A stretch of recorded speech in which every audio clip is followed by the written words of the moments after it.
Desde os primeiros Jogos Olímpicos na Grécia Antiga, filósofos, poetas e oradores escreviam, falavam e cantavam louvores a seus campeões. Na Odisseia, Homero escreveu: "Não existe maior glória para um homem do que a que ele alcança com a velocidade de seus pés ou com a força de suas mãos." Por mais de 1000 anos, os Jogos da Grécia Antiga foram um tributo aos feitos atléticos e à expressão religiosa. Mas com a ascensão do Império Romano, as Olimpíadas antigas se extinguiram. Mais de 1500 anos se passaram, até que o ideal olímpico fosse ressuscitado no século XIX pelo barão francês de Coubertin. Cerca de 250 atletas de 14 países responderam ao chamado de Atenas em 1896. Agora, quando os Jogos modernos completam um século de glória olímpica, o lema ainda é a realização do sonho de todos os que já competiram. Citius, Altius, Fortius. Mais rápido, mais alto, mais forte.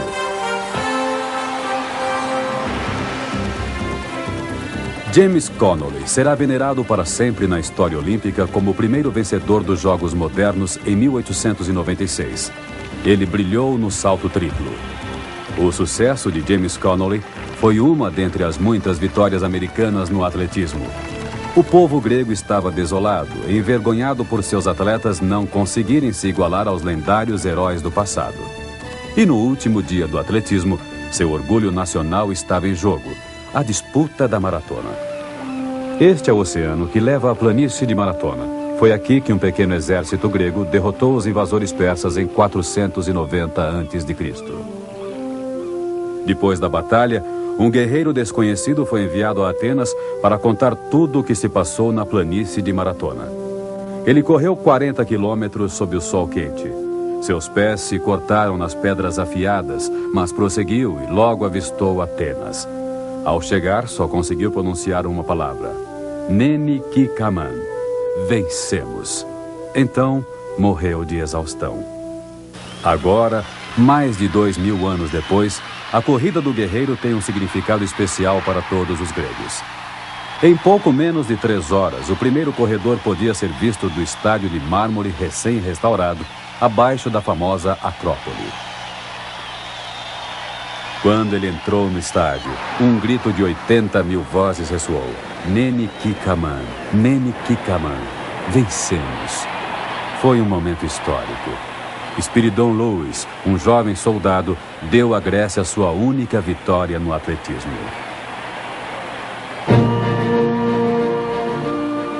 Esta é a cerimônia de abertura dos Jogos Olímpicos. Apesar de o desfile ser em ordem alfabética, a Grécia tem sempre a honra de liderar os países na entrada do estádio. A bandeira olímpica é carregada por atletas lendários do país anfitrião e acompanhada pelo hino olímpico, composto originalmente para os Jogos de Atenas de 1896. Através das décadas, os anéis entrelaçados de 5 cores serviram como símbolo visual da filosofia olímpica: a união fraternal dos 5 continentes. Um atleta do país anfitrião faz o juramento olímpico em nome de todos os atletas do mundo. And for the glory of sport. Centenas de pombas são soltas, simbolizando a paz. E, finalmente, a chegada da chama olímpica. Desde os Jogos de Amsterdã, em 1928, a chama representa o sol na Terra e deve ficar acesa durante os Jogos como um símbolo de paz. Os Jogos Olímpicos de 1920 ocorreram na Antuérpia depois de uma pausa de 8 anos por causa da Primeira Guerra Mundial. Nos Estados Unidos foi a época da Lei Seca, a proibição da venda de bebidas alcoólicas. Na Itália, Benito Mussolini liderava o Partido Fascista. Na Alemanha, Adolf Hitler escrevia Minha Luta, a base do Terceiro Reich. Os anos 20 também ficaram conhecidos como Época de Ouro do Esporte. Em 1924, nos Jogos de Paris, a nadadora Gertrude Ederle conquistou uma medalha de ouro e 2 de bronze. 2 anos mais tarde, seria aclamada como a primeira mulher a cruzar o Canal da Mancha a nado. Um nadador ficaria ainda mais popular alguns anos depois, representando Tarzan. Seu nome, Johnny Weissmuller. Nos Jogos de Paris, conquistou 3 medalhas de ouro e 4 anos depois, em Amsterdã, ganhou mais 2. Talvez os atletas mais famosos que surgiram nas Olimpíadas de 1924 sejam os da Grã-Bretanha. Eric Liddell, um cristão devoto, recusou-se a disputar os 100 metros porque as eliminatórias estavam marcadas para um domingo. Então, decidiu tentar outra prova, os 400 metros. Liddell conquistou a medalha de ouro. Seu companheiro de equipe, Harold Abrahams, em uma prova ainda mais emocionante, ultrapassou os 3 americanos favoritos para vencer os 100 metros. Mais de meio século depois, suas histórias foram contadas no filme Carruagens de Fogo, vencedor do Oscar. Mas o maior atleta que surgiu nos extraordinários anos 20 foi o finlandês Paavo Nurmi. Ele revolucionou a corrida com sua velocidade tática, olhando com frequência para o cronômetro que levava durante as provas. De acordo com seu raciocínio, se atingisse determinados pontos em tempos específicos, seu ritmo castigaria os adversários. Em 1924, Nurmi venceu uma dobradinha inédita, os 1.500 e os 5.000 metros. As corridas aconteceram no intervalo de 80 minutos. Em 3 Olimpíadas, Paavo Nurmi conquistou 9 medalhas de ouro e 3 de prata. Quase 50 anos depois, outro finlandês entraria para a história olímpica, o policial Lasse Viren, de 23 anos. Viren segue a tática do treinador neozelandês Arthur Lydiard. Para ele, a vitória em qualquer distância pode ser obtida com a força e resistência adquiridas no treino para a maratona. Nos Jogos de Munique de 1972, Lasse Viren está nos 10.000 metros. Depois de metade da corrida, Lasse Viren está na 5ª colocação. O americano Frank Shorter, correndo por fora em 6º lugar, aproxima-se de Viren, que tropeça. Mohamed Gammoudi, da Tunísia, cai com ele. Viren se levanta e volta a correr, uns 50 metros atrás dos primeiros colocados. Finalmente alcança o bloco da frente. Nas 12 voltas seguintes, a liderança muda muitas vezes. Quando faltam 500 metros, Viren avança. Lasse Viren bate um recorde mundial. Viren ainda vence os 5.000 metros e se torna o 4º homem a ganhar os 10.000 e os 5.000 metros na mesma Olimpíada. 4 anos depois, nos Jogos de Montreal de 1976, Lasse Viren, com 27 anos, vence novamente os 10.000 metros e conquista sua 3ª medalha de ouro. E nos 5.000 metros, entra para a história olímpica com a dupla dobradinha. O único homem a vencer os 5.000 e os 10.000 metros em 2 Olimpíadas seguidas. Recordes existem para serem quebrados. Mas na longa história dos Jogos Olímpicos, alguns recordes provavelmente sobreviverão para sempre. Na prova do 2 com patrão dos Jogos de Paris de 1900, a equipe holandesa achou que o seu timoneiro era muito pesado e tornaria o barco lento. Os 2 remadores escolheram um menino francês de uns 8 anos para ser seu timoneiro. A equipe holandesa conquistou a medalha de ouro. E até hoje, o mais jovem ganhador de uma medalha de ouro é descrito como um garoto francês desconhecido. Nos Jogos de Estocolmo, em 1912, o sueco Oskar Swan, de quase 65 anos, conquistou a medalha de ouro como membro da equipe de tiro. 8 anos depois, na Antuérpia, Swan, aos 72 anos, terminou sua carreira com uma medalha de prata e continua a ser o mais velho medalhista da história olímpica. Esta é a alemã Ulrika Meifert, com seu marido e os 2 filhos. Nas Olimpíadas de Munique de 1972, Ulrika Meifert tinha 16 anos. Durante toda a competição, ela está entre as melhores. A trave é erguida para 1,92 m, igualando o recorde mundial.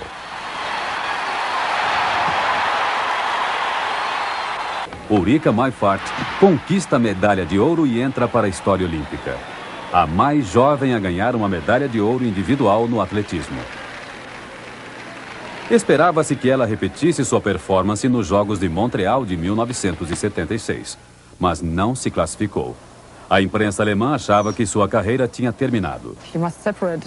There's one side of the press and the other, but the one side said she's going fat and she's bad now and she has other problems. And I was still young, I was 20, and why should I quit with 20? Em 1980, Ulrika Meifert não competiu por causa do boicote da Alemanha Ocidental aos Jogos de Moscou. A italiana Sara Simeoni, que havia ganho a medalha de prata em Montreal 4 anos antes, era a favorita.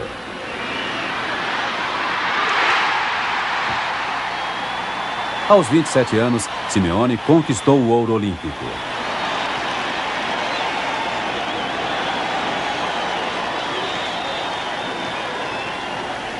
Jogos Olímpicos de Los Angeles, 1984.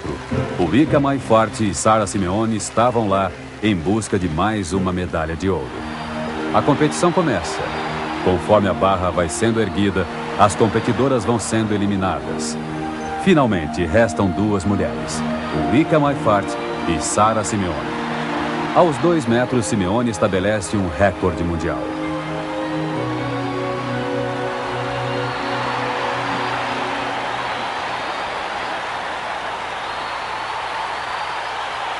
Meifert também consegue.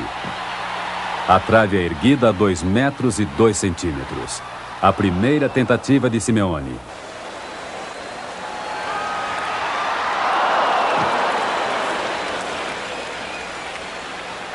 Agora, Ulrika Meifert.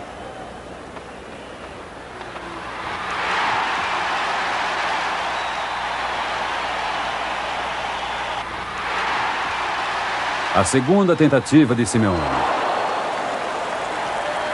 A última tentativa.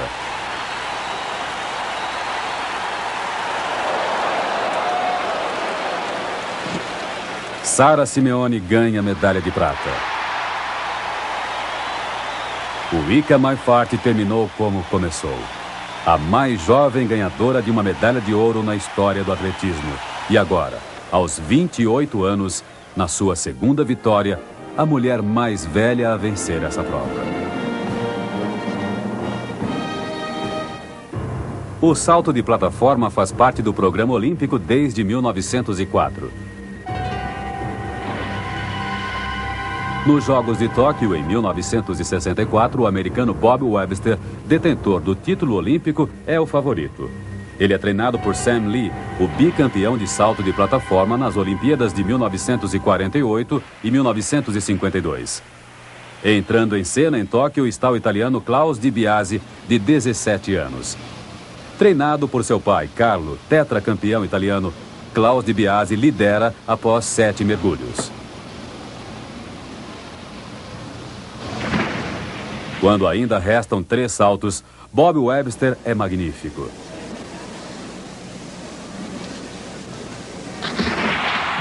No final, derrota de Biase. Cidade do México, 1968. Klaus Di Biase, com 21 anos, é o melhor atleta de saltos ornamentais do mundo. E conquista a medalha de ouro. Munique, 1972. Quando a competição começa, fica claro que a disputa será pelo segundo lugar. Klaus Di Biase é imbatível. Em 1976, nos Jogos de Montreal, Di Biase vai tentar se tornar o único atleta da história a conquistar 3 medalhas de ouro no salto de plataforma. O último americano a derrotar Di Biase foi Bob Webster, treinado por Sam Lee. Agora, a nova sensação americana é Greg Louganis, de 16 anos, também treinado por Sam Lee.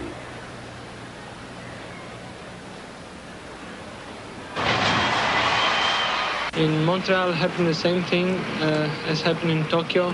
Webster was the old man, he was 29 in Tokyo and I was 17. And now in Montreal, same thing happened again between me and Louganis. I was the old man and Louganis was the young boy. Após 4 rodadas, Greg Louganis lidera, seguido por Di Biase. depois do quinto salto, DiBiase assume a liderança. I felt like I let Dr. Lee down and my country down and my family down, and but I had to come back and do one more dive. And I remember Dr. Lee came up to me right before and said, "Well, show them what you're made out of, go out a champion." Louganis tem a melhor pontuação da competição inteira. Mas DiBiase ainda tem último salto. He did that dive and ripped that water, and he got 9s and 9.5. I put my head in my hands and said, "Oh, Jesus, there goes the gold medal." I didn't eat any spaghetti for a month after that. Após sua vitória, DiBiase anunciou que ia se retirar das competições. Disse a Louganis: "Agora posso descansar e ver você conquistar as medalhas de ouro."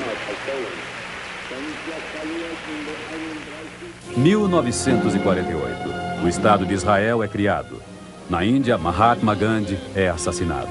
Na Europa, o bloqueio soviético a Berlim força um socorro aéreo por parte dos aliados.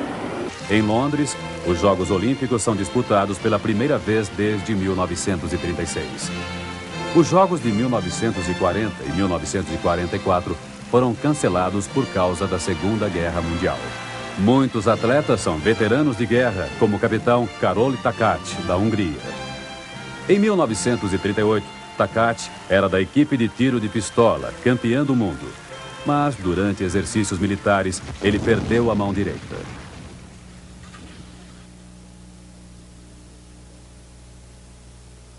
After my release from the hospital, my teammates felt sorry for me. I told them, "Don't feel sorry for me. I will return one day." The war came and I continued to serve in the army. Secretly, I began practicing with my left hand. Nos Jogos Olímpicos de Londres, o capitão Takács conquistou a medalha de ouro. As 4 vitórias de Jesse Owens nos Jogos de Berlim de 1936 serviram de inspiração para 2 grandes atletas 12 anos mais tarde. Um deles era o americano Harrison Dillard, que, na final dos 100 metros, derrotou seu companheiro de equipe, o favorito Barney Elwell. In 1936, I turned 13 that same summer, and there was a big parade for Jesse, and we got permission from our parents, a group of kids, my friends and I. We ran over maybe about a mile to stand at curbside and watch Jesse going by on the back of this huge open automobile. So I remember running back home and bursting into the kitchen and saying, Mama, I just saw Jesse Owens, and I'm going to be just like him." And she just smiled and said, "Yes, son, I'm sure you will." Outro grande feito influenciado por Jesse Owens foi realizado por Fanny Blankers-Koen, da Holanda. Nos Jogos de Berlim de 1936, aos 18 anos, ela terminou em 5º lugar no salto em altura e no revezamento 4x100. Durante a Segunda Guerra Mundial, o treinamento tornou-se assunto de família. Fanny estava casada com seu treinador e os 2 filhos acompanhavam o preparo para os Jogos de Londres, quando ela teria 30 anos. Sua idade se transformou num problema em seu país. Now, the people, they didn't like it, especially the women. They wrote me that it was a shame that I, mother from 2 children, was running in a short in a stadium and so on. But I always said, these women are jealous. Em 2 de agosto de 1948, Fanny estava na final dos 100 metros. A imprensa dizia que ela passaria vergonha. Fanny Blankers-Koen em primeiro. Dorothy Manley, da Grã-Bretanha, em segundo. 2 dias depois, Fanny tem uma disputa acirrada com a britânica Maureen Gardner nos 80 metros com barreiras. Fanny Blankers-Koen, da Holanda, em primeiro. Apesar do cansaço, Fanny ainda enfrentaria mais 2 provas. Na final dos 200 metros, ela está na raia 1. É sua 3ª final e 9ª corrida em 7 dias. Fanny Blankers-Koen conquista a 3ª medalha de ouro. No dia seguinte, Fanny disputaria a última parte do revezamento 4x100. Enquanto espera o bastão, a Holanda está em 3º lugar. Depois de 50 metros, Fanny Blankers-Koen já havia alcançado as primeiras colocadas. Fanny conquista sua 4ª medalha de ouro, igualando-se ao seu ídolo, Jesse Owens. Em 1964, mais de 5.000 atletas de 93 países desfilaram no Estádio Olímpico de Tóquio. Na abertura dos Jogos foi feita uma homenagem a um campeão japonês. O mastro da bandeira olímpica media exatamente 15 metros e 20 centímetros. Nos Jogos de 1928, em Amsterdã, Mikio Oda conquistou a primeira medalha olímpica japonesa ao vencer no salto triplo. A distância saltada era a medida exata do mastro da bandeira. Nos Jogos de Los Angeles de 1932, o japonês Kuzuo Kitamura, com apenas 14 anos, vence os 1.500 metros na natação. Ele ainda é o mais jovem atleta a ganhar uma medalha de ouro individual masculina nos Jogos modernos. 4 anos mais tarde, uma prova simbolizaria bem o espírito olímpico, o salto com vara nos Jogos de Berlim. A prova começou à tarde e só terminou depois de várias horas. Uma batalha entre 3 homens, Earl Meadows, dos Estados Unidos, e 2 amigos representando o Japão, Sueo Oi e Shuhei Nishida. Nishida já havia ganho a medalha de prata nos Jogos anteriores. Na escuridão da noite, com a barra a 4 metros e 34 centímetros, os 3 se revezavam nos saltos. O americano Earl Meadows conseguiu passar na sua 2ª tentativa e levou a medalha de ouro. Os 2 japoneses continuavam disputando o 2º e o 3º lugares. Devido à escuridão, a prova foi interrompida antes da decisão. Parecia que Nishida e Oi ganhariam medalhas de prata. Both of us went back to the Olympic Village, certain that we had tied, since we both cleared the same height. However, the next day at the award ceremony, we were told that I was to receive the silver medal and my teammate Oi the bronze. And that is where we stood on the victory podium. I had won my 2nd straight silver medal, but I did not feel happy about it. When Sueo Oi and I returned to Japan, we decided to cut our silver and bronze medals in half. We then joined half of the silver and half of the bronze, which we would both keep. This made us very famous, for the medals were now called the Medals of Eternal Friendship.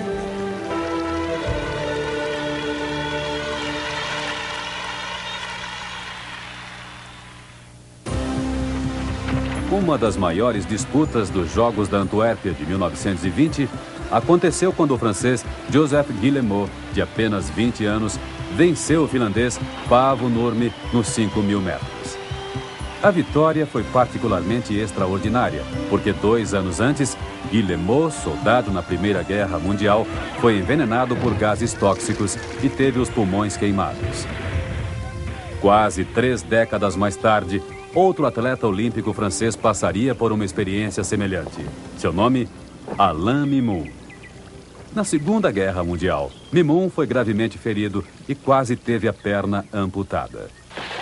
Nos Jogos de Londres, em 1948, Alain Mimoun tinha 27 anos e fazia parte da equipe francesa na corrida dos 10.000 metros. O favorito era o tcheco Emil Zatopek.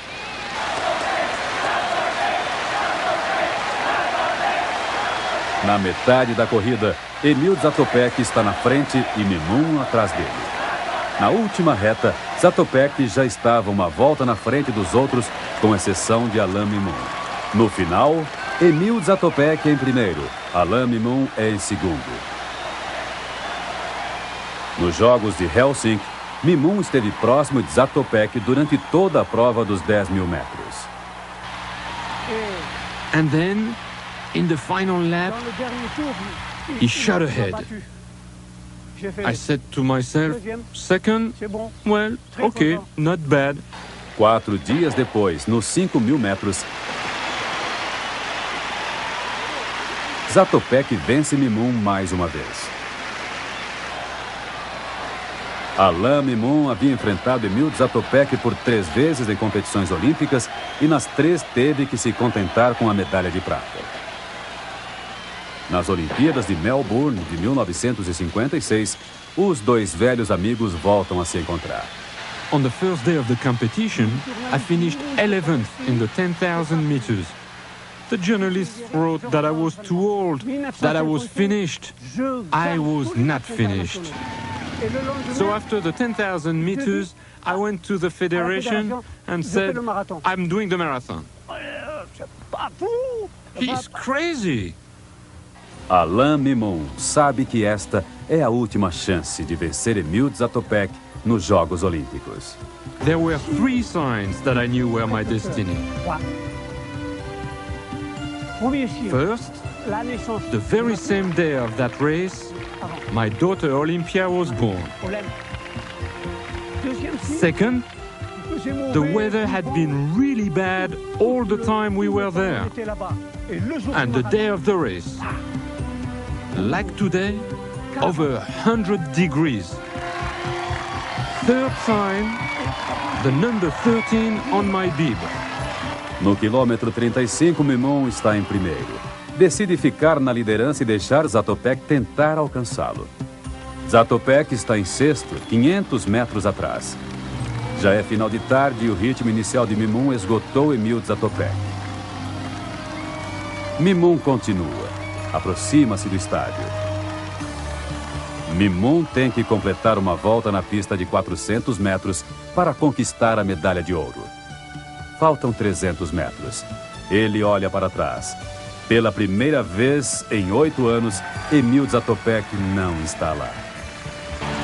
The final sprint. The crowd. 130,000 people. It was as if my feet were off the ground. And then, the finish line. 4 minutos depois, Emile Zatopek, em sexto, é incentivado por Alain Mimon. He's waving to the crowd. Wonderful. Then, he falls to his knees, and I walk over to him and pat him on the back and say, Emile, you can congratulate me. I am Olympic champion. You were right. I won. I am the Olympic champion.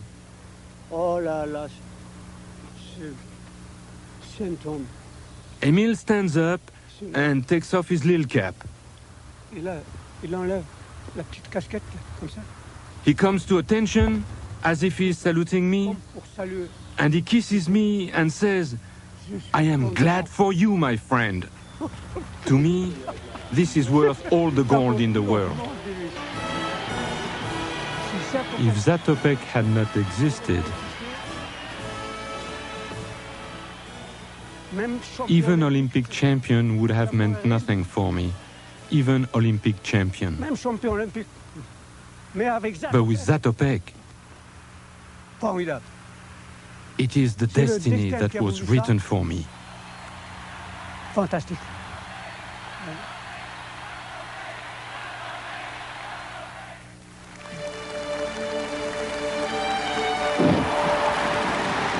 Carregar a tocha olímpica e acender a pira.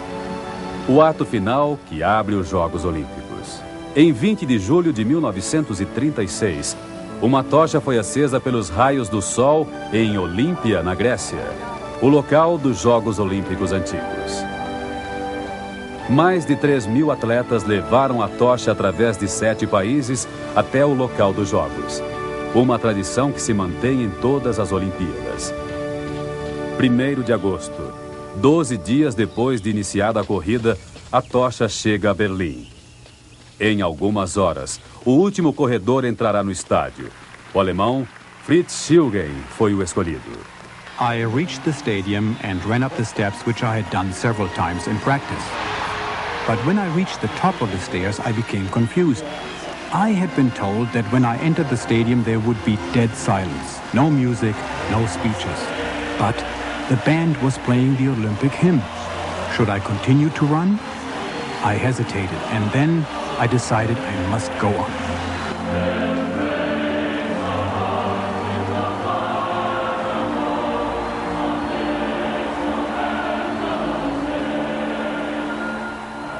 Nos Jogos de Melbourne, o australiano Ron Clarke teve a honra de carregar a tocha. Aos 19 anos, Clarke era o recordista mundial júnior da milha, mas infelizmente não tinha se classificado para as Olimpíadas. Depois dos Jogos de Melbourne, Clarke se retirou por 5 anos. Então, em 1961, voltou e iniciou uma série incrível de performances, somando 19 recordes mundiais. Muitos especialistas previram que ele superaria seu ídolo, Emil Zatopek, da Tchecoslováquia, que conquistou 4 medalhas de ouro e 1 de prata em 2 Olimpíadas. Mas em Tóquio e na Cidade do México, Clarke falhou e só conquistou 1 medalha de bronze. Numa visita a Praga, foi o lendário Emil Zatopek que reconheceu Ron Clarke como um dos maiores corredores de todos os tempos. We got on the plane and he had this little package and shook me by the hand, sort of said, you deserve this. So I just sort of mumbled my thanks and said what a great time I had, etc. When I got over near London, I couldn't wait any longer, so I sort of sneaked to look at it. It was all wrapped up in brown paper, took off the brown paper, and here's one of his 3 Olympic medals he won in '52. It's something I value, more than any other possession I've ever got.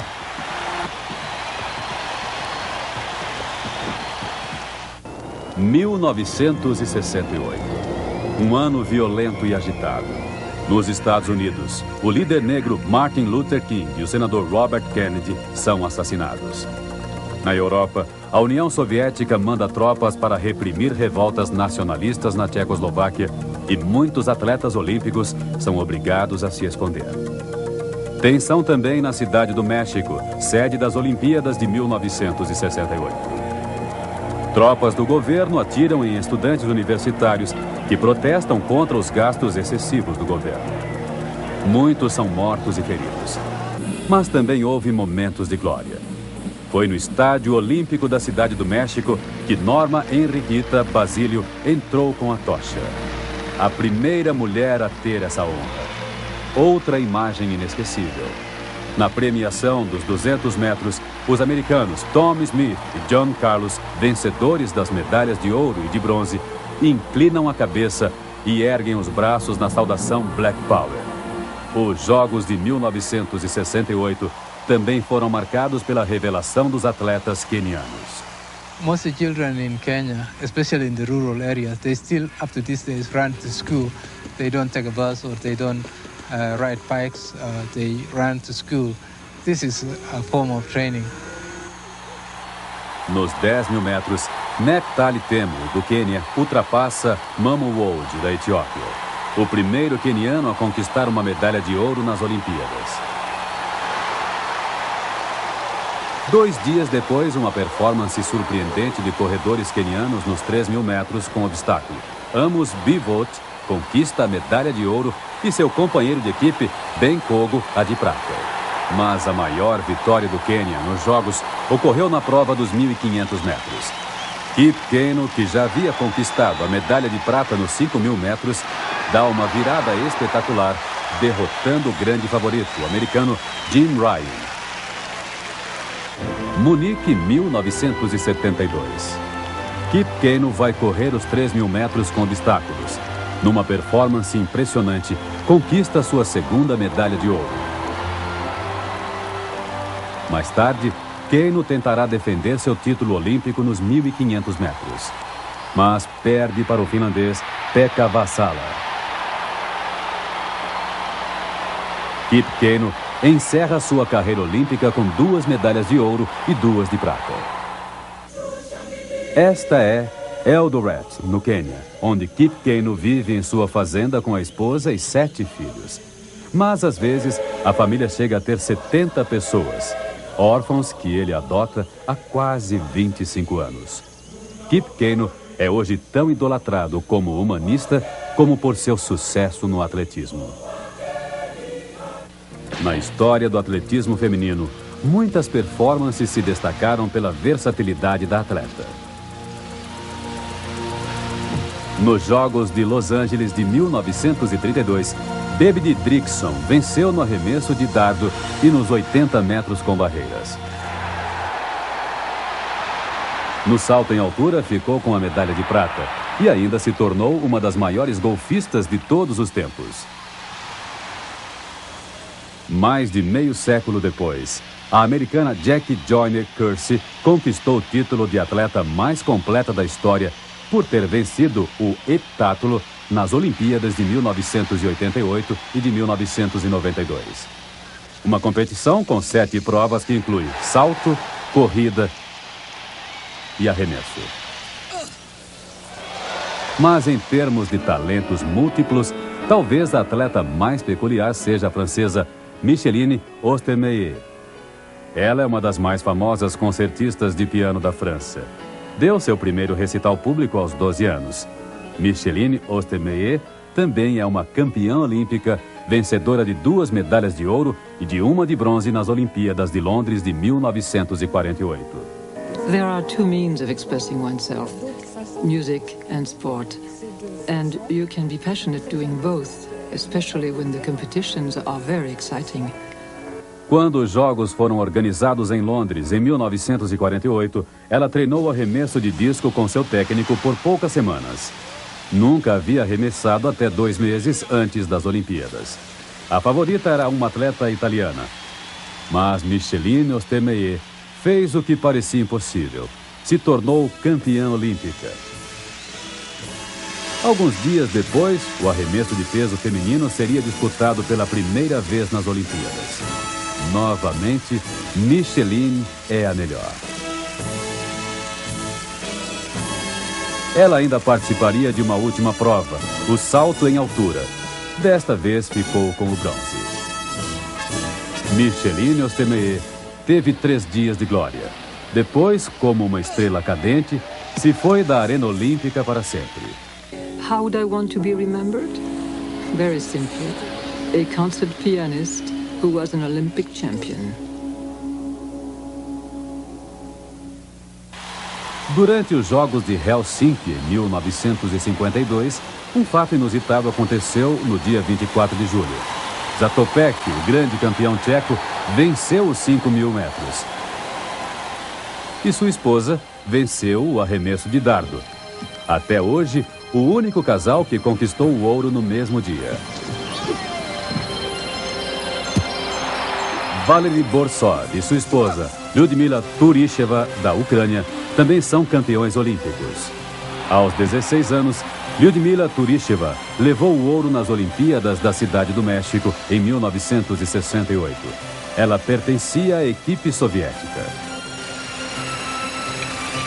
I started in ballet class when I was 4 years old. I wanted to be a ballerina. I practiced ballet until I was 10, and then I was selected by our coaches to be a gymnast.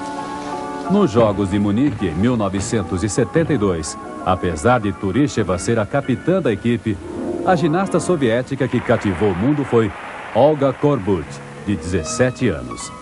Ela deu nova dimensão ao esporte com ousadas inovações.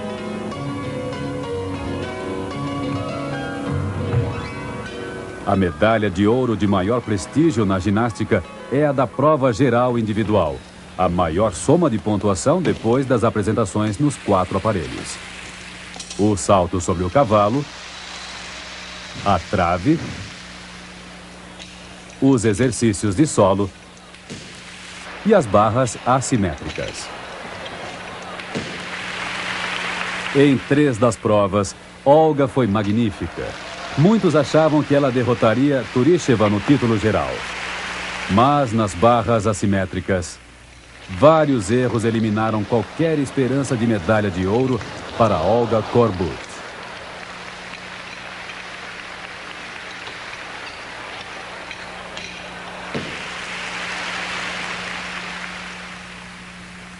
No mesmo aparelho, Turisheva foi perfeita.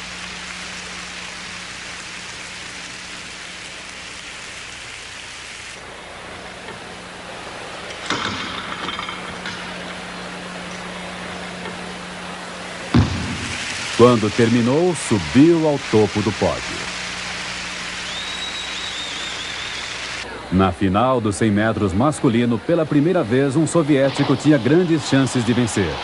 Valery Borsod, de 23 anos, era bicampeão europeu. A expectativa se confirmou. Valery Borsov, da União Soviética, em primeiro. 3 dias depois, a final dos 200 metros. Mais uma vez, Valery Borsov, da União Soviética, em primeiro. Menos de 12 horas depois da vitória de Borsov, a paz e tranquilidade dos Jogos foram violadas. Guerrilheiros árabes invadiram a Vila Olímpica de madrugada. 11 atletas israelenses foram mortos. No dia seguinte, houve uma cerimônia fúnebre. The games must go on. Alguns dias mais tarde, no revezamento 4 por 100, Valery Borsov é o último a levar o bastão pela equipe soviética. Apesar da arrancada, não consegue alcançar a equipe americana. Estados Unidos em primeiro, União Soviética em segundo. Sydney será a anfitriã dos Jogos Olímpicos do ano 2000. A segunda vez que uma cidade australiana cedia as Olimpíadas. Em 1956, os Jogos aconteceram em Melbourne. Vários países não participaram em protesto contra a crise do Canal de Suez e contra a invasão da Hungria pelos soviéticos. Mesmo assim, houve performances memoráveis. Vladimir Kutz, da União Soviética, impressionou o mundo com suas esmagadoras vitórias nos 5.000 e nos 10.000 metros. O título de melhor atleta do mundo foi para Milt Campbell, dos Estados Unidos, que venceu o decátulo. O mundo da natação aguardava o confronto entre o australiano Murray Rose e o japonês Tsuyoshi Yamanaka, ambos de 17 anos e recordistas em seus países. It may seem strange because of my size that my career in athletics began as a sumo wrestler. However, in high school, I realized I could never become a sumo wrestler. Then I started swimming and soon learned that I was very fast. O primeiro duelo aconteceu nos 400 metros. Prova não só de velocidade, mas também de tática. Rose derrota Yamanaka. Alguns dias depois, a final dos 1.500 metros. Rose vence de novo. 31 de agosto de 1960. Final dos 400 metros nado livre dos Jogos de Roma. For 4 years, I tried to devise a strategy that would make it possible for me to defeat Murray Rose. If I was ahead of him at 300 meters, I thought he would give up. But the opposite took place. With 50 meters left, Murray Rose was far in front of us. I knew I was again swimming for the silver medal. Murray Rose em primeiro, Tsuyoshi Yamanaka em segundo. Yamanaka competiria novamente em Tóquio 4 anos depois, encerrando sua carreira com 4 medalhas de prata. Para Murray Rose, os Jogos de Roma de 1960 foram as últimas Olimpíadas, com um total de 4 medalhas de ouro, 1 de prata e 1 de bronze. Mas para ele, a experiência olímpica não era apenas conquistar medalhas. It's a very good question of why any athlete dedicates himself to pain and torture and getting up before the sun every day and pushing yourself to the limit week after week, month after month, year after year. And I think the only answer to why you do it is because you love it. Nos 100 anos dos Jogos Olímpicos, muitos atletas tiveram a honra de ser chamados os maiores do século. A ginasta soviética Larissa Latynina ganhou 9 medalhas de ouro, conquista igual à do lendário corredor finlandês Paavo Nurmi e do americano Mark Spitz.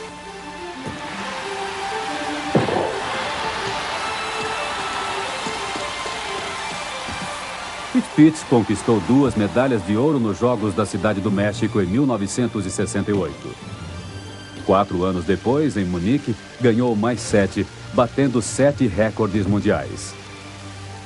Nas Olimpíadas de Seul, Christine Otto, da Alemanha Oriental, brilhou com 6 vitórias. vários ginastas podem disputar as glórias com suas medalhas de ouro. Sawao Kato, do Japão, conquistou 8. Boris Shaklin e Vitor Shukarin, da União Soviética, com 7 cada um. Assim como a tcheca Vera Šaslavska. E quem não lembra de Vitaly Scherbo, conquistando 6 medalhas de ouro nos Jogos de Barcelona em 1992. E nas Olimpíadas de Montreal, em 1976, lá estava Nadia Comaneci, de 14 anos, conquistando 3 medalhas de ouro.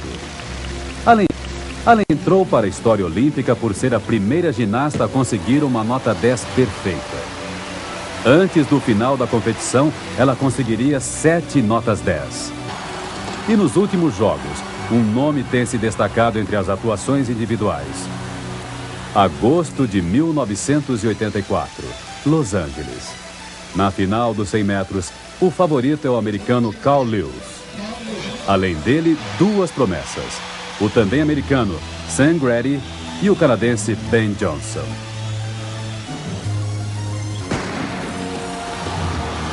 Na marca dos 40 metros, Grady e Johnson estão na frente. Carl Lewis vem chegando. Carl Lewis em primeiro, Sam Grady em segundo e Ben Johnson em terceiro. 2 dias depois, Carl Lewis é um dos 12 finalistas no salto em distância.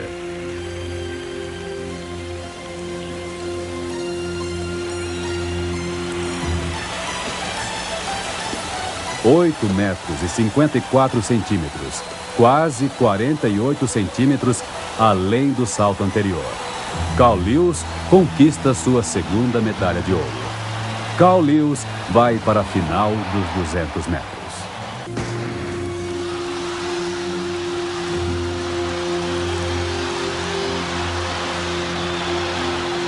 Carl Lewis em primeiro.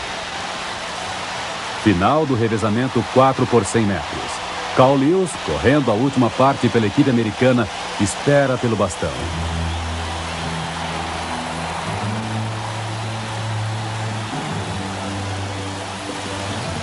Estados Unidos em primeiro, Jamaica em segundo e Canadá em terceiro. Carl Lewis iguala a marca de Jesse Owens, conquistando 4 medalhas de ouro. I went through, I think, the ups and downs that Jesse Owens had to go through in 1936 when he was trying for the same 4 events. So, in that respect, he was definitely an inspiration because I know what he had to go through. 1988, Olimpíadas de Seul. Nos 100 metros, Carl Lewis chega em segundo, atrás de Ben Johnson, do Canadá. Alguns dias mais tarde é anunciado que o exame de Ben Johnson acusou o uso de esteroides. Ele está desclassificado. Carl Lewis se torna o primeiro atleta a vencer 2 vezes essa prova. No salto em distância, Lewis passa mais uma vez para a história olímpica, o único a vencer essa prova 2 vezes seguidas. Barcelona, 1992. Carl Lewis, de 31 anos, novamente faz parte da equipe olímpica americana. Mesmo não sendo mais o favorito, vence no salto em distância e se torna o primeiro tricampeão nessa prova. Lewis também garantiu sua participação na última parte do revezamento 4 por 100. Quando recebe o bastão, a corrida está decidida. Os Estados Unidos quebram o recorde mundial.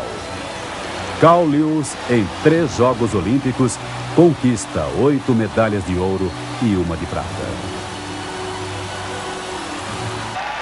Na longa história da grandeza olímpica, muito já foi escrito a respeito de performances individuais que serão eternas. Conquistas de grande coragem e capacidade de persistir. Nos Jogos de Berlim, em 1936, houve uma atuação impressionante no hipismo. O tenente Konrad Freiherr von Wangenheim, de 26 anos, quebrou a clavícula numa queda. Apesar da dor, terminou a prova de obstáculos e enfrentou a de saltos quando sofreu outra queda. Montou novamente e completou o percurso com sucesso. A equipe alemã conquistou a medalha de ouro. Nos Jogos de Montreal, em 1976, japoneses e soviéticos disputavam acirradamente o título de ginástica por equipe. Próximo ao final da competição, um dos ginastas japoneses, Shun Fujimoto, quebrou a rótula durante os exercícios de solo.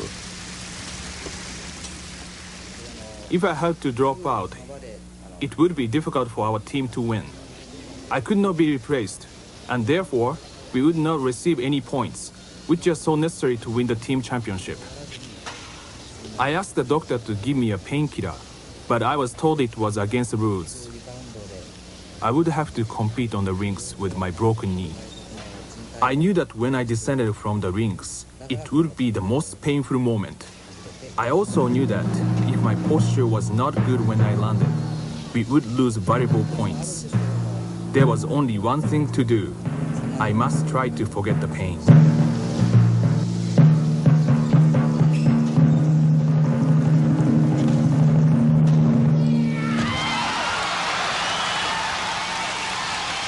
Os japoneses conquistaram a medalha de ouro. Nos Jogos da Cidade do México, em 1968, o favorito na maratona era o etíope Abebe Bikila, que tinha vencido a prova nas 2 Olimpíadas anteriores. Na primeira vez, correndo descalço.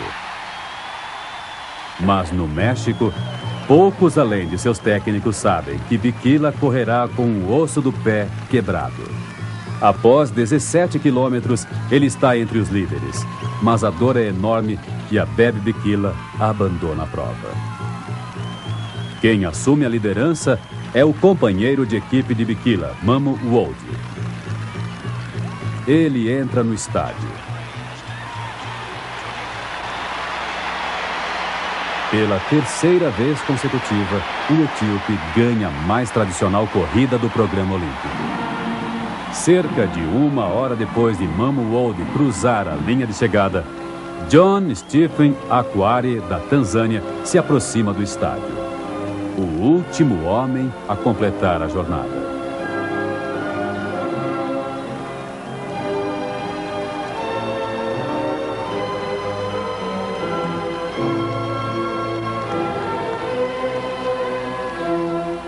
Depois foi escrito: hoje vimos um jovem corredor africano que simboliza o melhor do espírito humano. Uma atuação que traz verdadeira dignidade ao esporte. Uma atuação que eleva acima da categoria de homens jogando. Uma performance que dá significado à palavra coragem. Toda a honra para John Stephen Akhwari, da Tanzânia. Quando perguntado por que não desistiu, ele respondeu simplesmente: meu país não me mandou viajar 8.000 quilômetros para começar uma corrida. Me enviaram para terminar a corrida.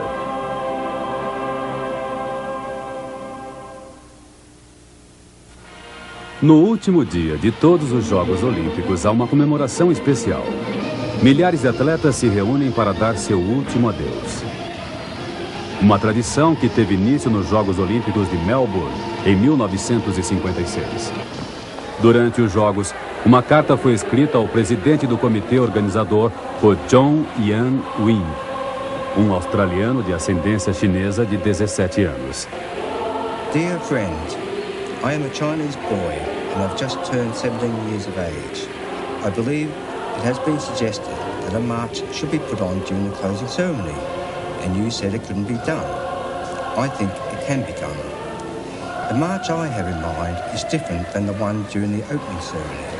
No team is to keep together. Keep together should be only one nation. War, politics and nationality will be all forgotten if the whole world could be made as one nation. E assim teve início, no campo de cricket de Melbourne, uma tradição que se repetiria em todos os Jogos Olímpicos que estavam por vir. Atletas de muitas nações dando um último adeus como se fossem um só.